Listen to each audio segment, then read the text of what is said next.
The Google Gang Podcast.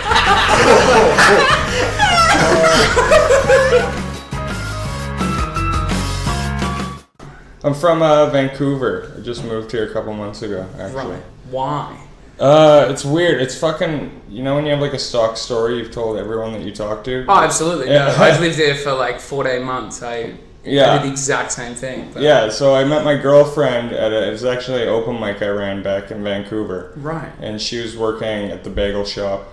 And just one thing led to another. You know how those things go. But she's French. Okay. So like from France on a 2-year visa. And like despite Canada's like welcoming image of like the all welcoming country, they were kicking her out. Really? Yeah. But she was on a 2-year visa, like it's... Yeah, but it's like she wanted to stay there, and they're basically like, well, if you hire a immigration lawyer, we can do something for you, which basically means like if you pay a fuckload of money, you're welcome to stay. Yeah. Same thing happened to my buddy that's on the show tonight. He's just like, yeah, see ya. Yeah. But my mom's born in Wales, so I was able to get my citizenship just through that. Like, oh no, I already was a citizen. I didn't even realize.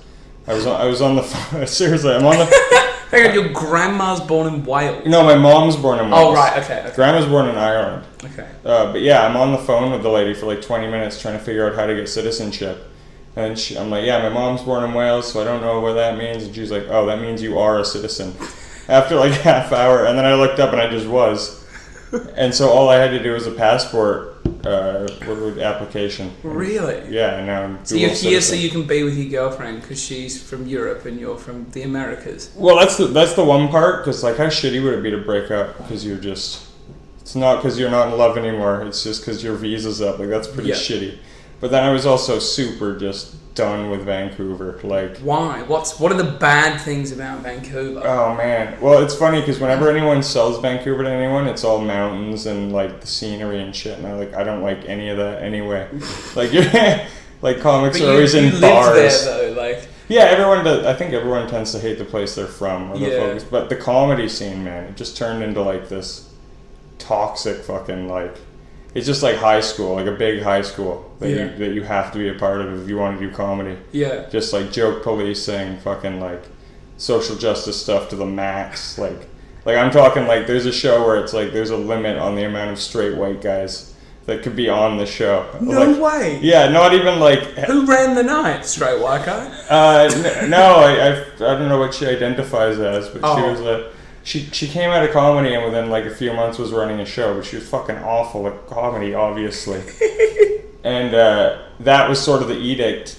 And I knew we were fucked when like less than a year in, her show was getting on the Just for Laughs showcase, which is like sort of it's called Just for Laughs Northwest. It's like our yearly festival. Yeah. And people like her shows were getting the accommodations, where like other shows that had been going a lot longer, a lot more successful, weren't getting any nods. And I was like, all right, the writing's sort of on the wall here. Because of the people she got on, because she was so diverse, and they felt like if they didn't take her, she'd make such a scene being like, you don't support diversity. I don't know about that. I think whoever... I don't know the booker of Just for Laughs names, but those were the shows she went to. Those are the people you talk to. And you know probably as well as anyone, like those deals get made when the mics are off after the show when you're having drinks. So like as far as I never met her, right? So I'm not sour grapes because I don't think I was running a show good enough to be on there. Yeah. But like I knew people who'd been running shows for years that had never seen her at their show. So it's like, why would their show get on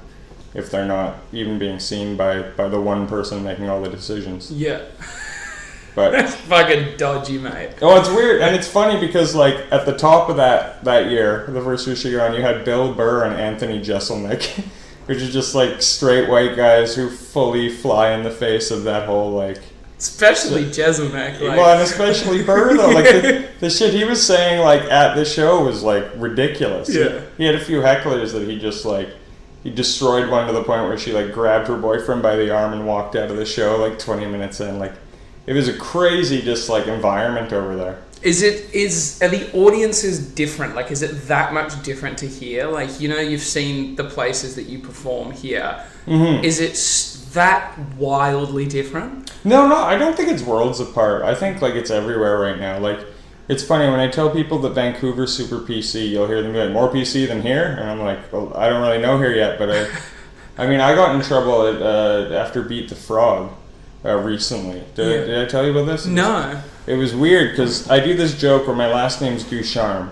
Yeah. And I set it up like I got bullied all through high school because of that, which is true. People just called me Douche as like a nickname. Yeah. And my joke is like, I always wish there was a kid with a worse last name. Like, you guys who have Stevie Faggotson just came to the high school. Which is like, it's a ridiculous fucking name.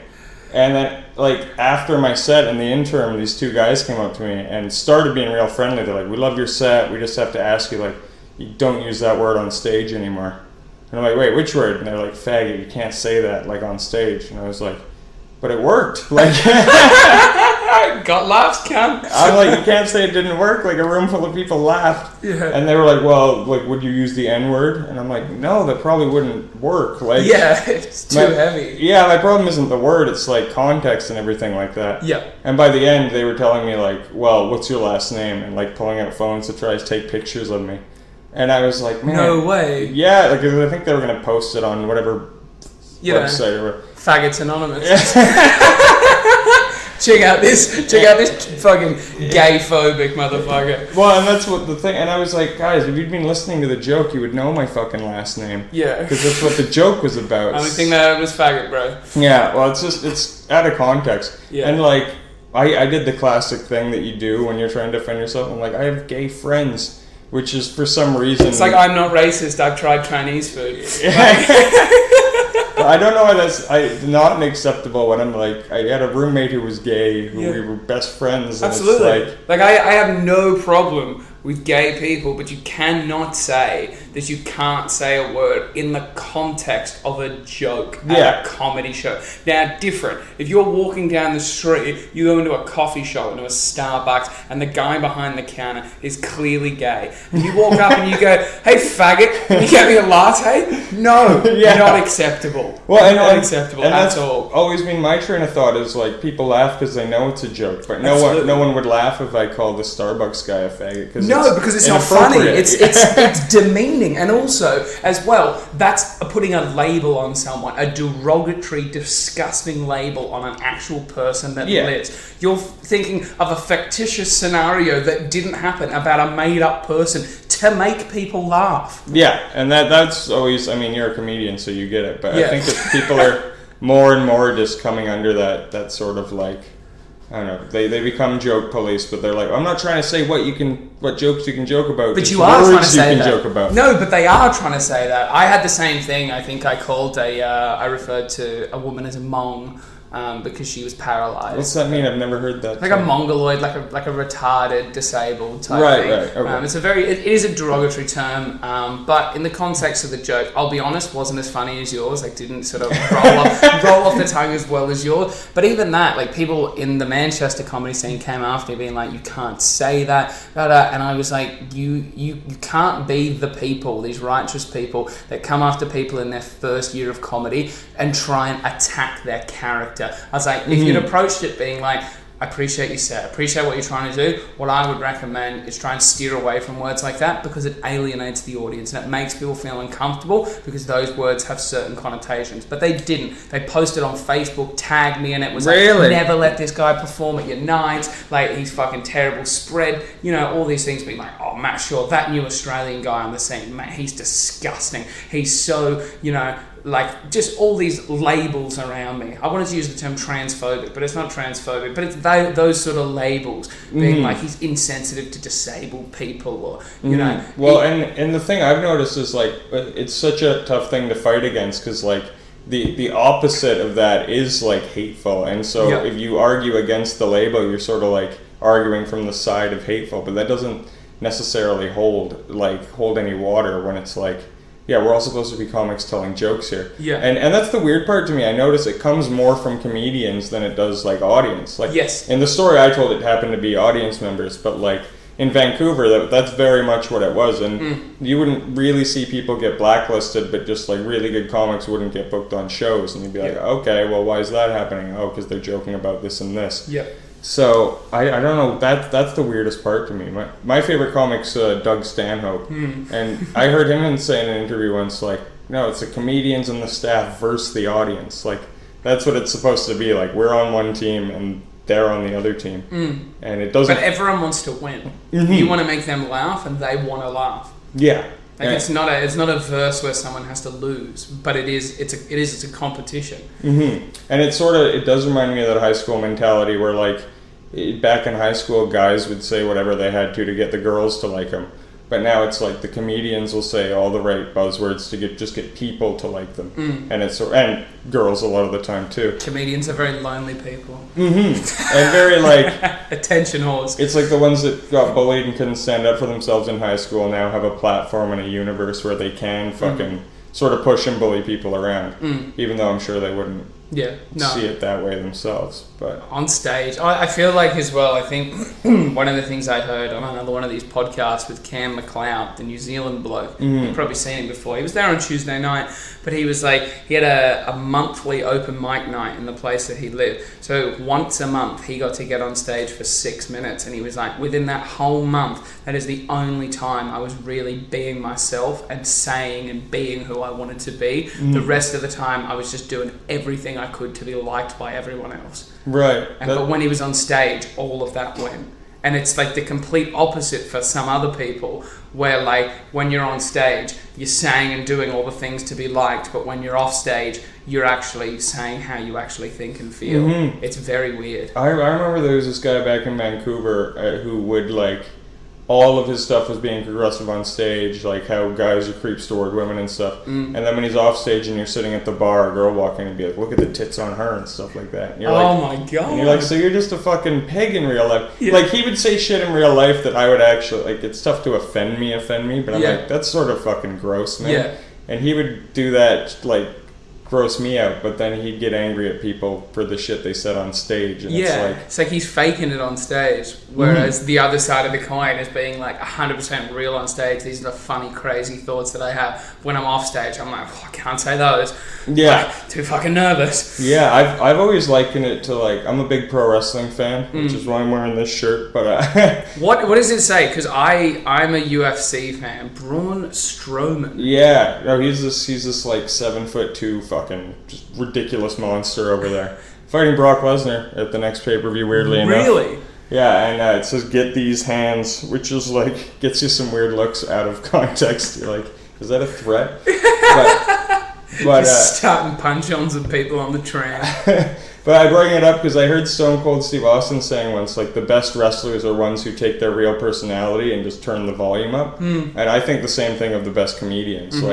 Like Bill Burr probably doesn't fucking talk that way in real life to like, as far as like the ridiculous offensive takes and stuff. But that is who he is. Yeah. Just with the volume turned to a 10. Yeah. And I strive to do that in comedy too. I can't take character acts most of the time, and like sort of shit like that, where it's more just like, what are your real opinions? How do we make that funny?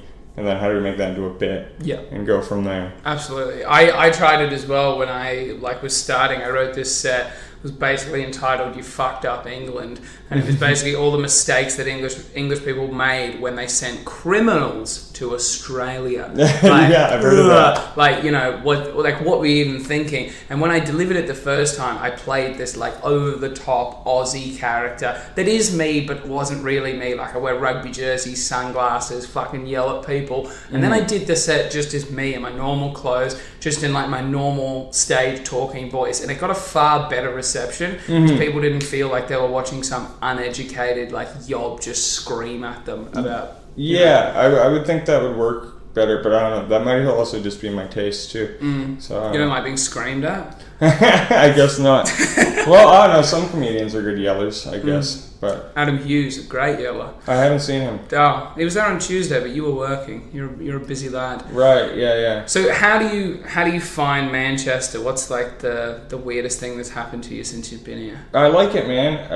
It's weird. I saw my first fist fight a few weeks ago. Like ever in your life? No, not ever in my life, but like probably seen less than 5 like in my life. So it's like they're few and far between. Okay, what happened? And this was like I'm getting on the bus and like 3 guys just burst out of the bar, and 2 of them are just beating the shit out of this one guy, and the rest of the bus became like a UFC audience like around me, and it was just like cheering and laughing and hollering, and I was like, should we fucking do, like I said, I'm like, should we fucking do something? Like, this is assault, like, and everyone just started laughing at me because it was clear that I was like new to the city and this was just sort of the norm. Yeah, cunts belt each other all the time, yeah. And I'm sure they were buddies or whatever. Yeah. And the next day they probably went and got drunk again. But it was, the one thing I noticed about this city is there's fucking garbage everywhere. It's like crazy to me. I'm trying to work on a bit on it where I'm like, it's illegal to litter that way in other countries. The way I see litter in Manchester. Like it's baffling to me. Have you looked down at that river? Yeah. There's a fridge. There's a fridge in that river. There's a 3-seater leather couch. There's a bunch of like industrial piping that comes up and down the river. There's a buttload of plastic bags, bottles, everything else. What else have we seen? It's crazy to me. It's ridiculous. The 3-seat leather couch was insanity to me. I think it's sunk like by now. But like, who has a couch in their house and thinks, I'm done with this couch, and you know where it needs to go? In a river. Yeah. Like, you couldn't just post it online and have someone who needs a couch come pick it up. Yeah. But like, a couch doesn't just fall in the river. You have to place. Same with the fridge. Yeah. The fridge, I can show you where the fridge is. The fridge used to float up and down with the tide, and now it's got stuck like on the way to the gig tonight. That's hilarious. You might walk past, look over and be like, there's the fridge. Yeah. I bet there's a dead body in there or something like that. Someone's just... Apparently there's a pusher. Have you heard about the pusher? No, what's that? Oh, okay, right. Yeah, tell me. So, apparently there's a person in Manchester, an individual called the pusher, who sleeps or hangs out by the canal and looks for young students and weak people who stumble home drunk by the canal and basically pushes them into the canal and they drown. Because people have gone missing and they don't know where they are, and they have found bodies in the canal and they're like, it's the pusher. So a serial killer then? Well, okay. So there's the idea of the Manchester pusher, right? Which is like, if you Google Manchester pusher, you can find so much information about it, right? What I think is, it's just a bunch of drunk, fucking ketted up students that are so fucked out of their brain, they go, oh, I want to look at some water on the walk home, walk by the river and just fucking fall in. Right. They're so dumb. Like, how do you know if you're pushed? Like, you know what I mean? So the fact they've never found this person. If I almost drowned, I'd probably say someone pushed me just to save myself from the embarrassment. Absolutely. Like, a guy died. Do you know where Victoria Warehouse is? Yeah. Okay, so basically massive warehouse, electronic dance music events go on. Music events in general all the time, but especially EDM. And obviously a buttload of drugs get taken. And some guys basically got refused entry to the Victoria Warehouse, were like, because they were so cooked off their heads, they decided they were going to try and swim past security up the canal to try and get around them and into the warehouse, and they drowned. And it's like, everyone's just like, what the fuck? So now they've got to put fucking all these barriers up around the fucking canal, and it just ruins the look of the canal just because some fucking ketheads couldn't go and see fucking Carl Cox and chew their fucking earlobes off. You ever hear of the Darwin Awards, the books? No. It's literally like people dying in dumb ways like that, and then if it's called the Darwin Awards because they remove themselves from the gene pool. Okay, right, I get you. So like, there's the guy who tries to rob the gun store, and then he's just like blasted by like 7 different guys. Yeah. And it's fucking hilarious. It sounds just like stories like that. And it just reminded me of that. So I wanted to ask, because obviously, speaking of guns, right? Canada is presumably pretty safe when it comes to guns. Oh yeah. Because you're not America. Yeah. But like, are there any like crazy like mystery stories or like tales from your hometown or your area where you came from? Like local myths and legends, or someone got shot? Nothing to do with guns. I mean, you did a bit of gang stuff, but it's always just gang guys shooting gang guys. Okay. So there are people getting shot? Rarely, though. Like, in the city I grew up in is Coquitlam, which is sort of like a suburb outside. There was one shooting the whole time I was there, and it was gang-related.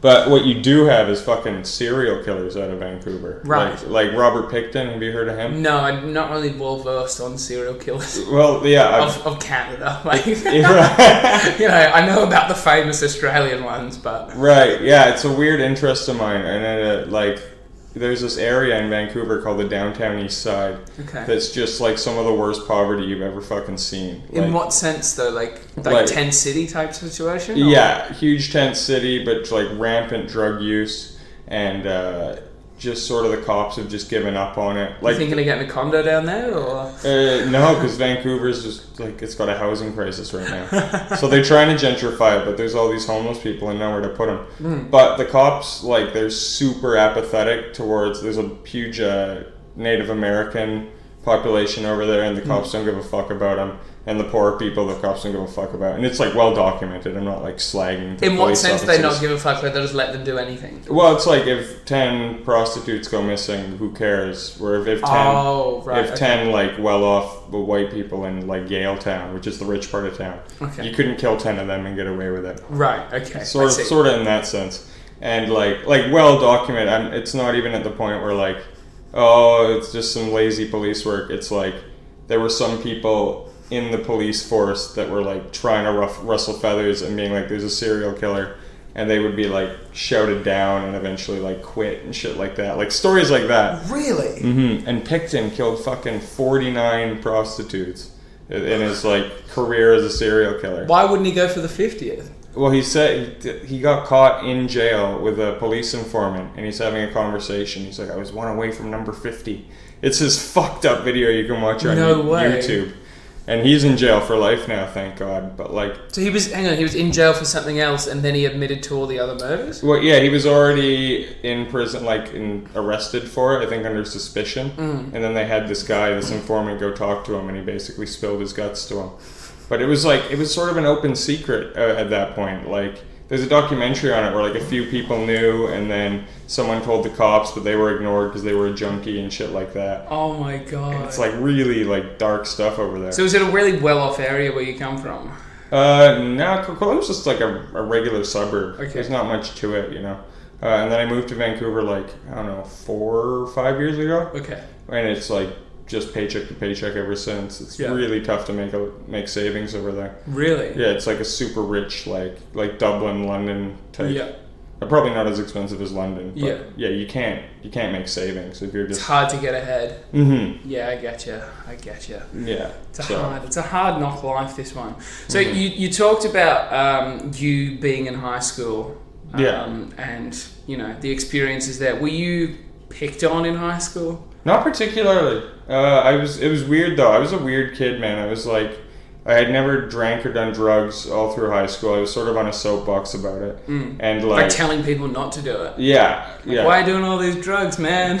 Yeah, stuff like that. But I still had my friend circle. I always had a girlfriend for the last few years, and I never really got fucked with. I was sort of I don't know why, because I was. You just seem so unassuming, or is this just every Canadian? I don't know. I've always sort of had that. Like in middle school, I got bullied a lot, but not like kick the shit out of it. It's more just like verbal bullying and stuff. Canadians are pussies. Yeah.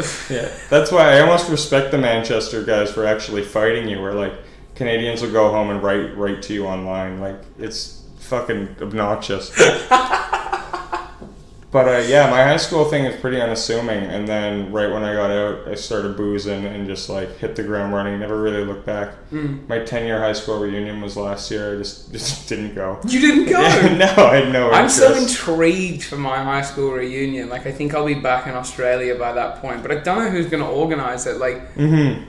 How does it get organised? That's the thing. It's weird because I did a show back in Vancouver called So There I Was, and it was a storytelling show with a different theme every time. Yeah. So we did So There I Was drunk, So There I Was stoned, and then the last one was So There I Was in high school, and it was all these high school stories, and it was going on concurrently with my promotion was going on with the promotion of my 10-year high school reunion.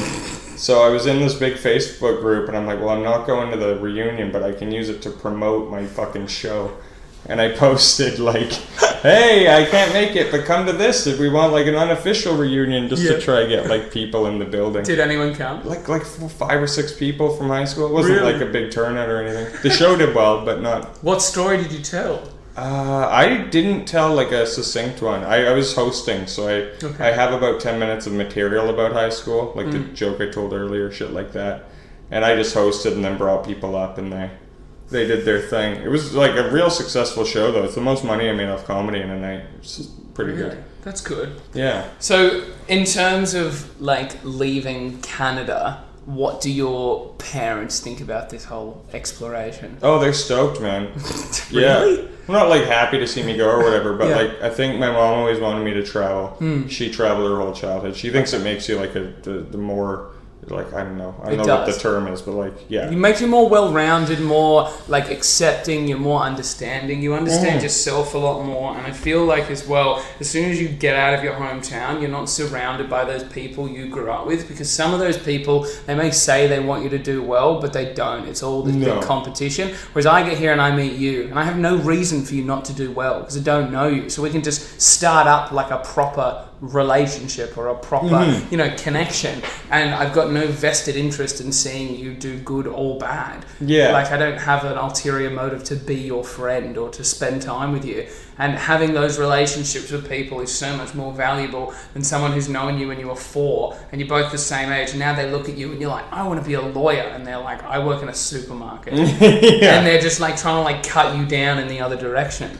Yeah, well, and it's weird because, like, I don't know if it was like this for you, but in the city I grew up in, right when I was like 20, 21, you notice a lot of people moved away, and then a lot of people like hunkered down. Yes. Got married, and their job became suddenly they're the manager at their job, and it's a career. And that scared the fuck out of me because I was like, this place, like, nothing against it, but I don't want to be here forever. Yeah. And even Vancouver was a big move to me. Yeah. So, like, I've always sort of been like, I don't know if late bloomer is the term, but like, I guess I didn't drink till I was 19 or 20, didn't fucking move out till I was like 23. Yeah. Shit like that. And then this seemed like the natural next step, especially since, like I said, I was getting really sick with the city.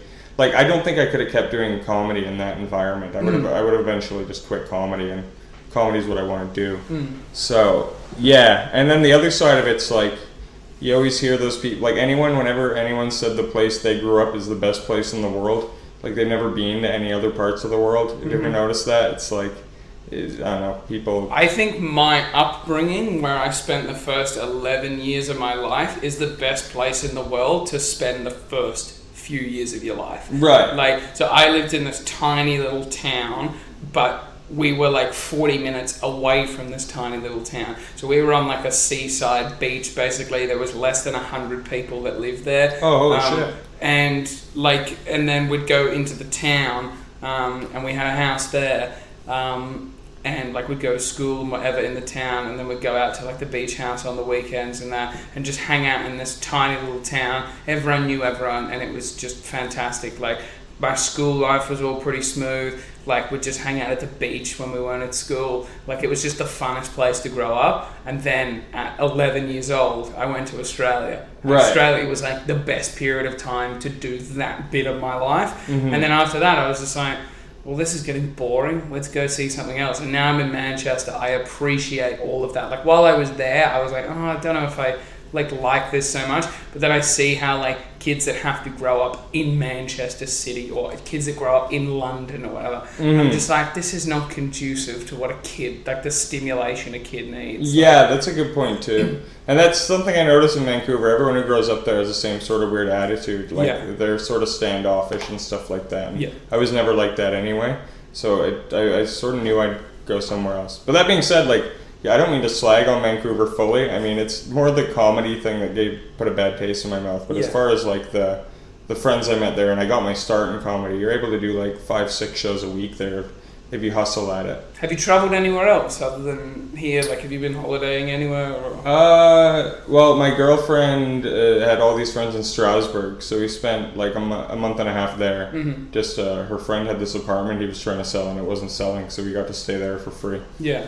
And it was great. From there we went to like Germany and Brussels, and just all around, like the place she grew up in, France. Are you guys like a good like travel couple, or do you guys like fucking fight about stuff like where you're going and all that? No, we're pretty good. Like, we have the same sort of like, we like doing the same shit, so it's never really that much of an issue. Like, wherever we go, we'll just find the nearest bar and knock a few back. Like, for the kid that started drinking late in life, you sure as fuck have a drinking problem. Yeah, well, it's tough not to, man.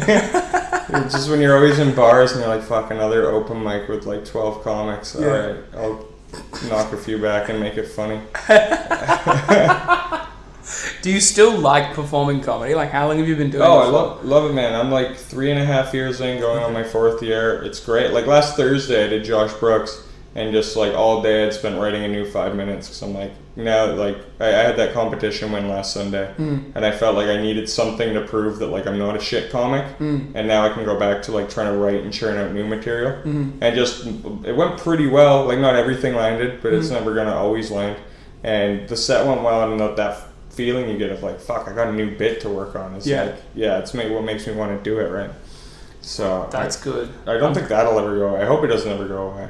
I'm glad you still have the excitement, because I've signed up to do Edinburgh later on this year with Anna Spark, and I'm supposed to be writing now, but I literally, like, I get there to writing and I just write information, but I just don't write jokes. Yeah. And I'm just like hitting this like wall of like, I know what I want to say, I know what the ideas are, but just no jokes are coming out. Well, I bet like just the shit you're writing's funnier than you think it is too. Like I think comedians are just funny people. Their trains of thought are funny. Like, so I bet there's jokes in there. But the way I've always looked at it is like, yeah, I'm always at bars and shit all the time, surrounded by friends, getting drunk and stuff. So like, comedy's already like 80 to 90% fun, and so it feels like I hadn't had a vacation like since I started comedy before moving here.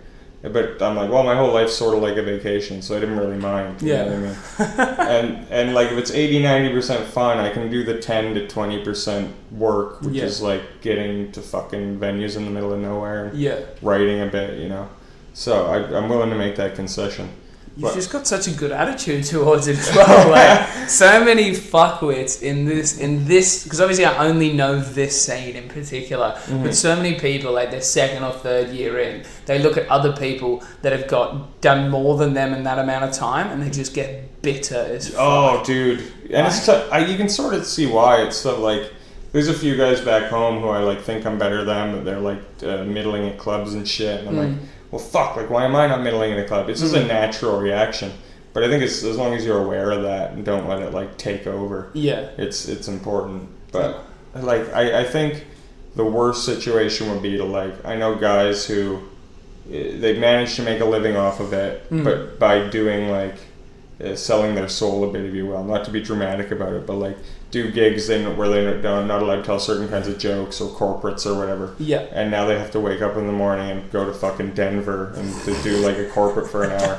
And that would like suck the soul out of me. I think that would make me hate comedy. Yeah. If I had to do shit like that. Yeah. So I'm just taking it like one step at a time, and like I have the same attitude in the sense that like even traveling for gigs here, like I was looking at the Gong Show in Stockton-on-Tees, which is like 4 hours away from here, and it's a Gong Show. And I look at it and I go, what's my track record with gong shows here in Manchester? I've done the Comedy Store, King Kong. The longest I've lasted is like 2 minutes 40 at the Comedy Store. I've done Beat the Frog. I've never been gonged off, and I won it once, and I went to the World Series. So my track record with gong shows isn't bad, but it's not 4 hours worth of travel there and travel back. So an 8-hour round trip to stand in the Arc in Stockton and talk to these Northeast people, and maybe do a minute, and like, maybe do. I don't know. Like I don't have that time. Like I just don't have that time. Yeah, I don't think I make concessions like that too. I'm like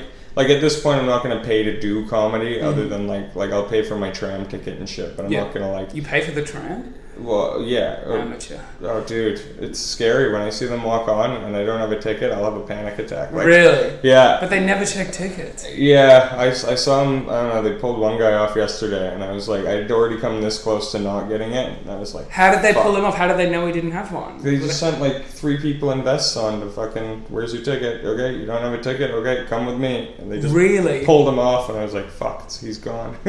What station was this? Shit, sorry, something in the throat. Queens. Right after Abraham Moss, like 1 stop away. Oh, right. Okay. Queens Road. Right. I get you. This has just become tram chat because I've lived here in Manchester since, well, basically this time January, like literally exactly a year today. Right. I've moved to Manchester. And people from the Metro listening, not once have I ever bought a ticket. Ever. I'm waiting for the day I get fined. I'm excited. Yeah. And you'll still be up. Yeah. 100% I'll be up. That's the funny part about it. We had a bus like that called the 99, and the run-on joke would be, you can just get on and get off, and no one's ever paid. Yeah. But then if you go on like a bus that goes the same route and has more stops, you'll get dinged. So yeah. I always. How could you go on a bus and not pay? Because it's just so full. They just open all the doors. People get off. People get on. You just jump on. Right. Okay. But yeah, it's sort of like that. I was going to ask, how did you move here? Do you have citizenship, or what's the... Now I'm on a 2-year visa. The classic 2-year visa. So I think the same one that your girlfriend would have got to be in Canada. I've got that to be here. But with my job that I do here, they're willing to sponsor me because I've got a girlfriend here who's English. Right. So I'm going to stay for love. Right. Nice. Otherwise, my plan originally at the beginning of last year when we got here was I was going to leave like September of this year. I was allowed to stay till November, but I was like, as soon as it starts getting cold, I'm gone. Literally, I do not want to put up with this weather, and I fucking hate it. I hate the weather here. It is just disgraceful. I hate the fact the sun rises so late, it sets so early. You won't see a shade of grey like that in a fucking paint magazine. Like literally, it's the most disgraceful, depressing place when it comes to the weather, the people. That's why I like writing jokes about how much I hate English people, because the only people that really enjoy it are English people. But you've got to deliver it in such a way. But the only thing I like about here is what I do. I like this podcast, I like my comedy, I like my job, and I like my girlfriend. Right. So my life I've created outside of it being in Manchester is quite good. But if I could have all of these things and be in Australia or be in Spain or be somewhere else, right, I would do it in a heartbeat. That's funny. Not to quote a Stanhope thing again, I always end up making him sound like a philosopher. But he opens He's fucking not. But he opens one of his specials being like he's outside in Philly when it's raining in some alley having a cigarette, and he's like, you have to come to places like this because fucking comedy needs miserable places. Like, you can't go to Maui because like they're all already happy over there. Like, yeah. And this is a perfect like example of what he's talking about. Vancouver's the same way. Yeah. And like when I came here, the weather's the exact fucking same. Like it's rainy but not really snowy. It's just fucking gray for days at a time. And it will make you depressed, man. Like, the weather affects our moods more than we realize. Like, especially coming from a sunny climate. That must have been a mindfuck. I came from fucking paradise, mate. And I don't know why I left. People are like, why did you leave? And I literally said, I just got sick of life being good. Yeah. That is literally the only way I can say it. Like, and I realize it now. And my sister, who just like flew back today, she'll probably would have landed in France by now. I told her, I was like, next week, when you're back in Australia, you've been there for a little bit, just text me all the things that you hate about being back. Just so I can feel like, because I've forgotten them. I've forgotten all the bad things that I left for. Because there was a reason I left, and I was so excited to leave, and now I've left. I just cannot wait to go back. That's hilarious.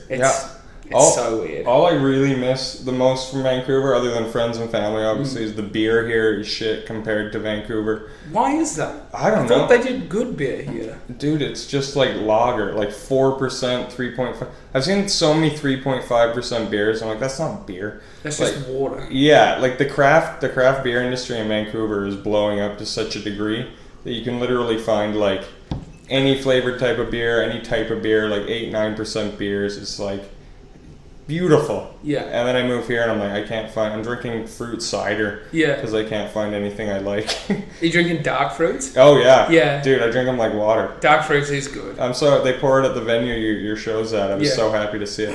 Like, I got the pizza and beer deal. I'm like, does dark fruit include in that? Yeah. Yeah. I'm like, great. You just made my night.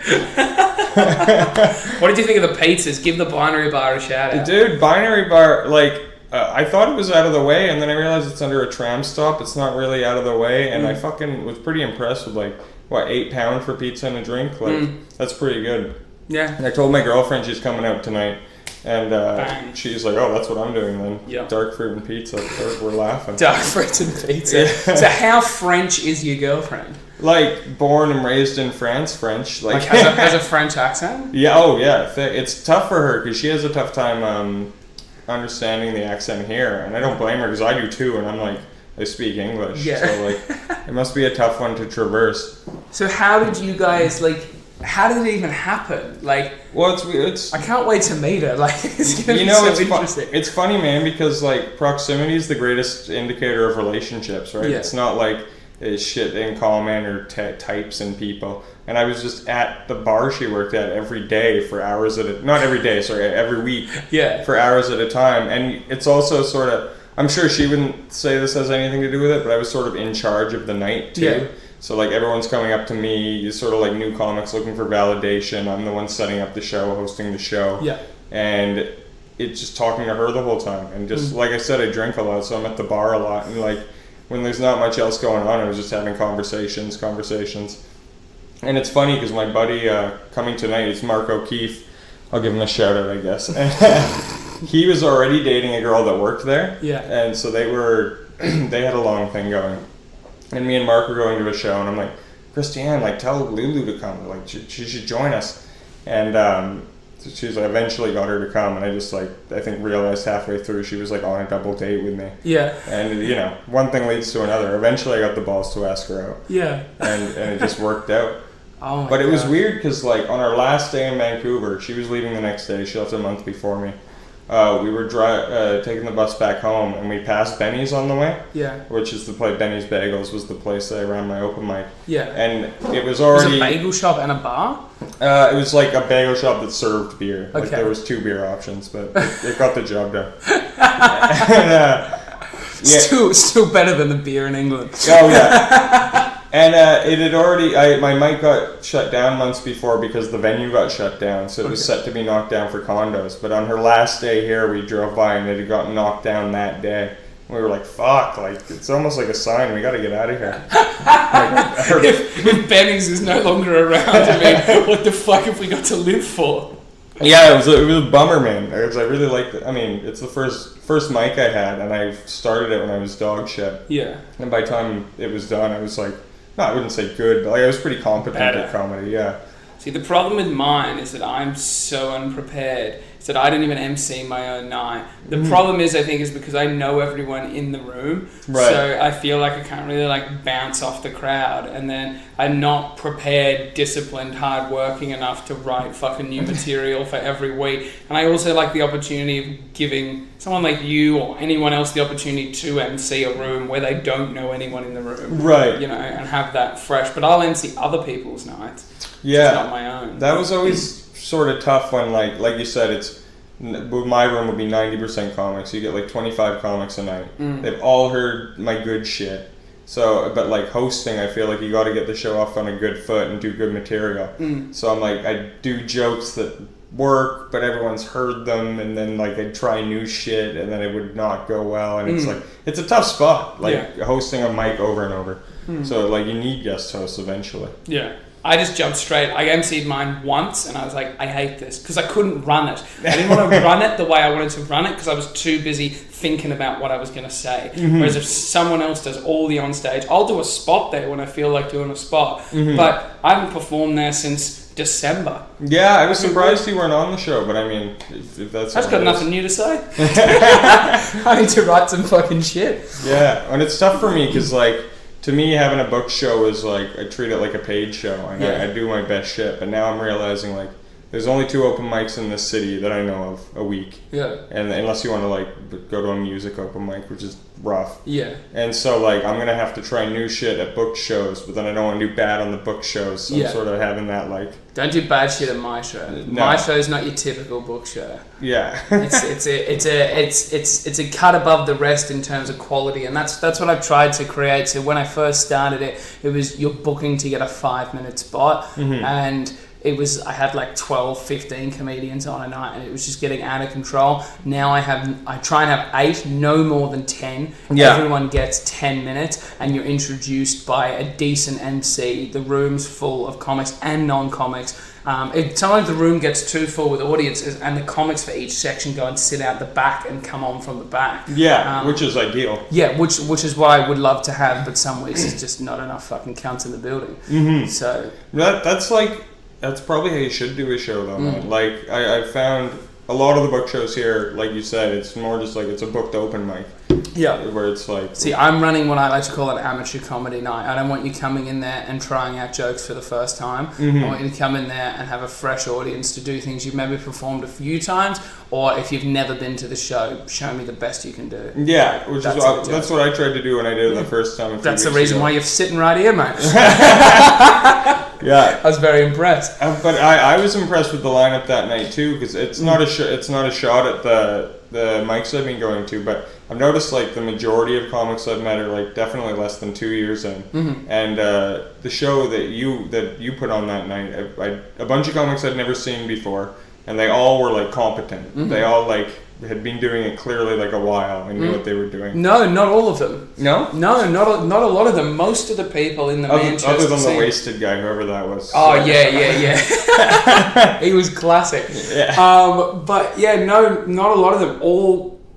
Everyone I know basically is sub 2 years. Right. Yeah. Yeah, I've noticed that. And is there like a big divide here between the open mics and the pro shows, or like? Yes, no. I don't know how to traverse that gap. Like, it's very, very interesting. It's a bit hard to go into now, but there's a few that are sort of like they straddle open mic and pro, and they're basically trying to shoot down back at open mics, being like, "There's too many open mics. Stop starting up all these new shows because I can't get to paid shows. It's making it harder for me to become pro because more and more open mics keep popping up, more and more open mic comics keep coming, and it's just flooding the market. So it's bad for me." So they sort of shoot back, but the pros that are already pros don't give a fuck. Right, of course. They don't give a fuck. They're just doing their thing. They've already done it. They've already done it.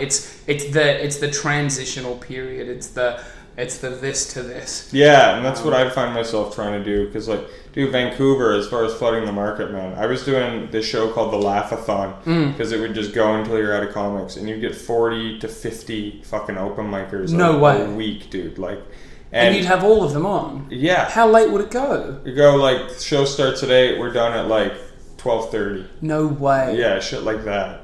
And I mean, I'd hate to come to that show. 10 to 15 of them would be solid. Oh my god, no. And then like 20 would be like pretty like within their first 10 times on stage. So it's, and not trying to be a dick, but like that's just how it is, and you're gonna suck for the first however long, right? That's why I'm so... I reckon I've done almost 100 gigs and I'm still dog shit. Like... Yeah, I'm so jealous when I found out the Gong Show concept when I got here.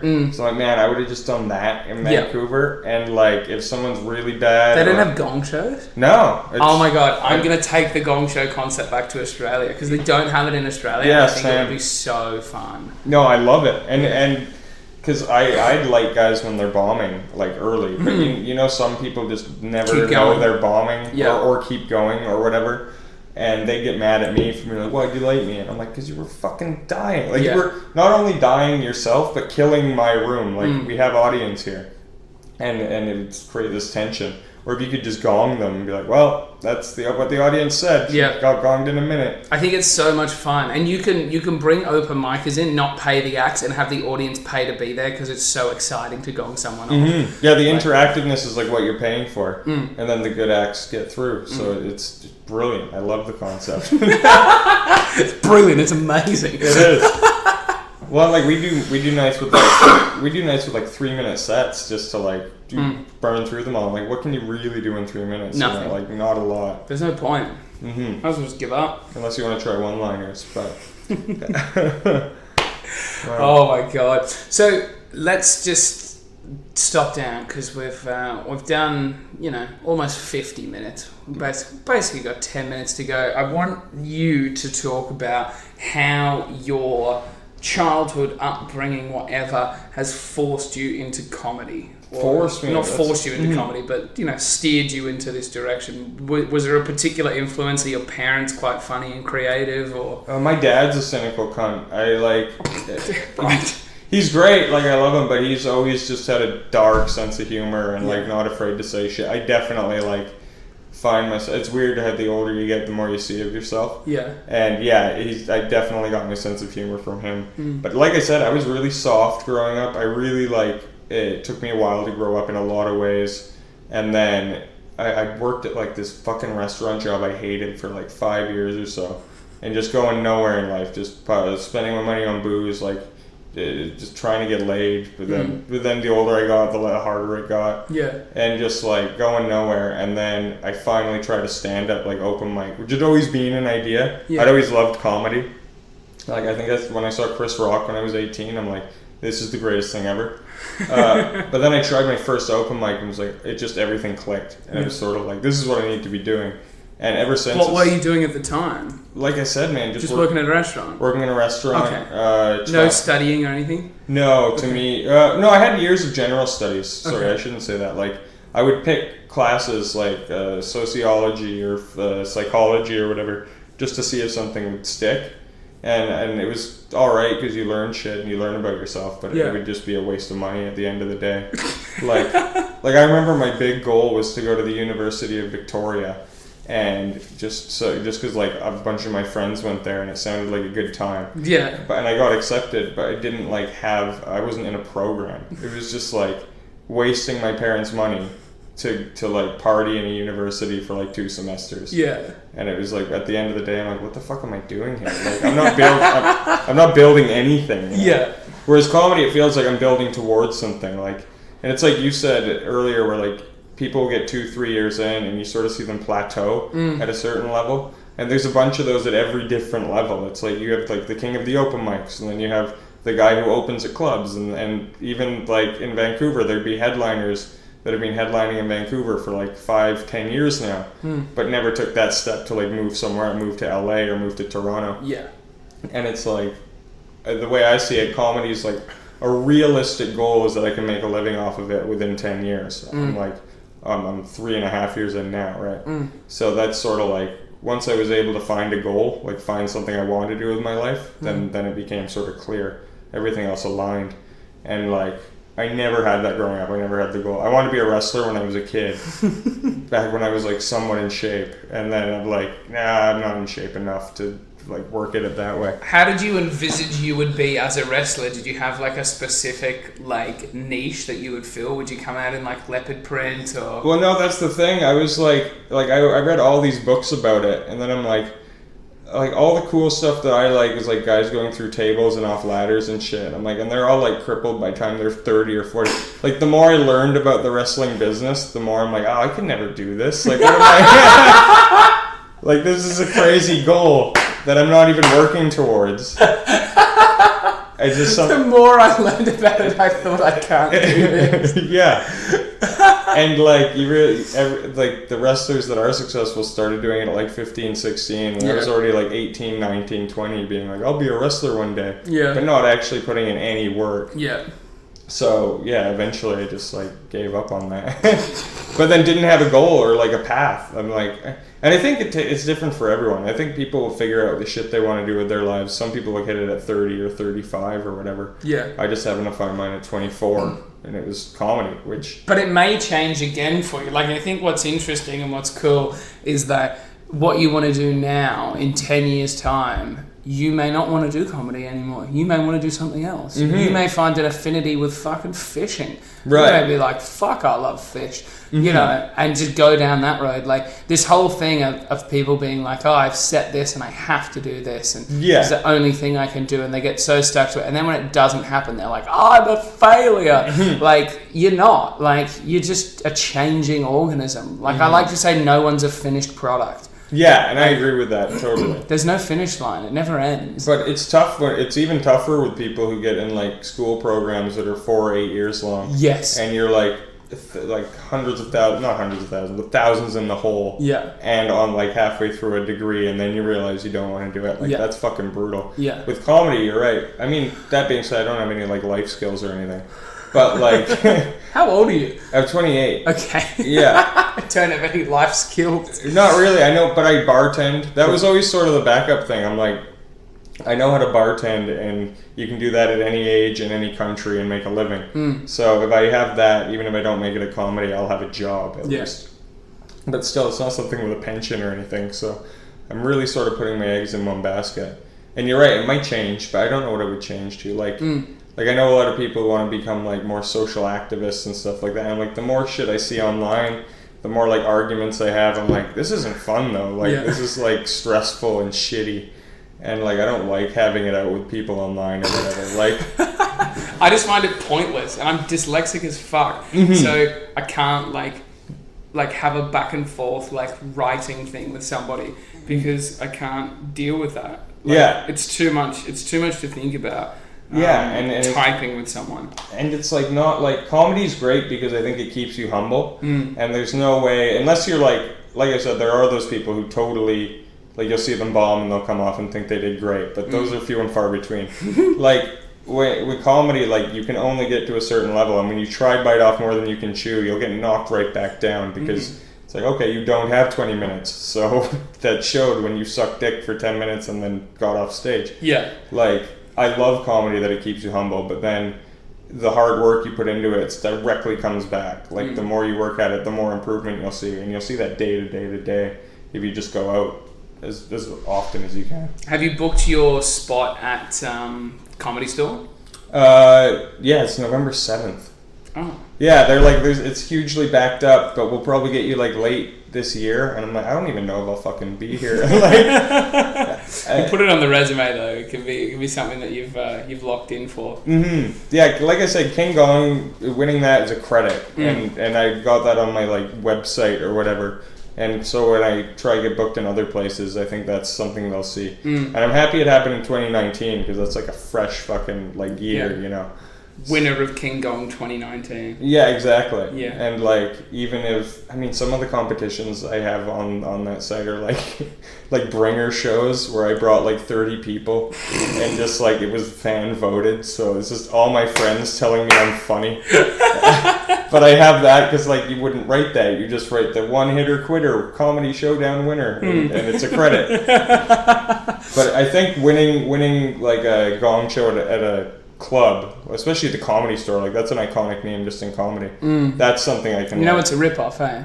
Well, yeah, I would assume. Yeah, I don't think it's like the. It's not the actual Comedy Store. There's only one Comedy Store, right? Yeah, there's a guy in London that just took the name the Comedy Store, created this logo, and just opened up 2 in the UK. Yeah. Literally, it's unbelievable. How does he not get like sued into the dirt for that? I don't know. I don't even know who he is. Someone told me his name, but he's just a guy, and he's just like, I'm just going to create 2 places called the Comedy Store, and they just took off. Maybe it's like too vague of a name that you can't like really call like it's tough to copyright those words in a row. The Comedy Store, even though it is an iconic place, it's not like the Giggle Dam or like the whatever. The Giggle Dam. That's a Canadian one. Is it? Yeah, and it's too close to the Giggle Gang, mate. You can't be taking that. Yeah, Yuck Yucks is the big Canadian one. I don't think you could take. Hey, maybe you could take that. I don't know. Who fucking knows? Well, look, Jordan, if people want to follow you on social media, do you post your gig dates up anywhere? Just on Facebook, really. I have a Twitter. I don't use it. Same with Instagram. I'm bad at it, man. You're just getting out and fucking living. You're giving out these hands. Well, that's always the thing. Like, it's funny because I think I'm not good at comedy yet. So whenever I like post shit online, I'm like, I'm gonna look back at this in a few years and be fucking embarrassed. So I'll just like work at getting good for now and work on the social media when I'm good. But my friend back in Canada, who's this pro who's like toured in the UK and shit, it's like, dude, you gotta like stop being so humble. Like, social. So now I've got my little website. It's I forget the URL, but I'm sure I'll. I forget the URL of my own website. I'll send it to you to post up with this episode if anyone wants to follow me. Fucking hell. Well, I mean, it's the biggest self-promoter in Manchester. Yeah. The most modest, unassuming Canadian man I've ever met. Mr. Jordan Ducharme. Is that how you say it? Yeah, Ducharme, you nailed it. Fuck yes, cunt. Thanks for having me, buddy. Thank you so much for coming. And yeah, you'll probably see more of him around the Manchester comedy scene. So keep your eyes and ears open for that beautiful Vancouver tone. See you, buddy. Thanks.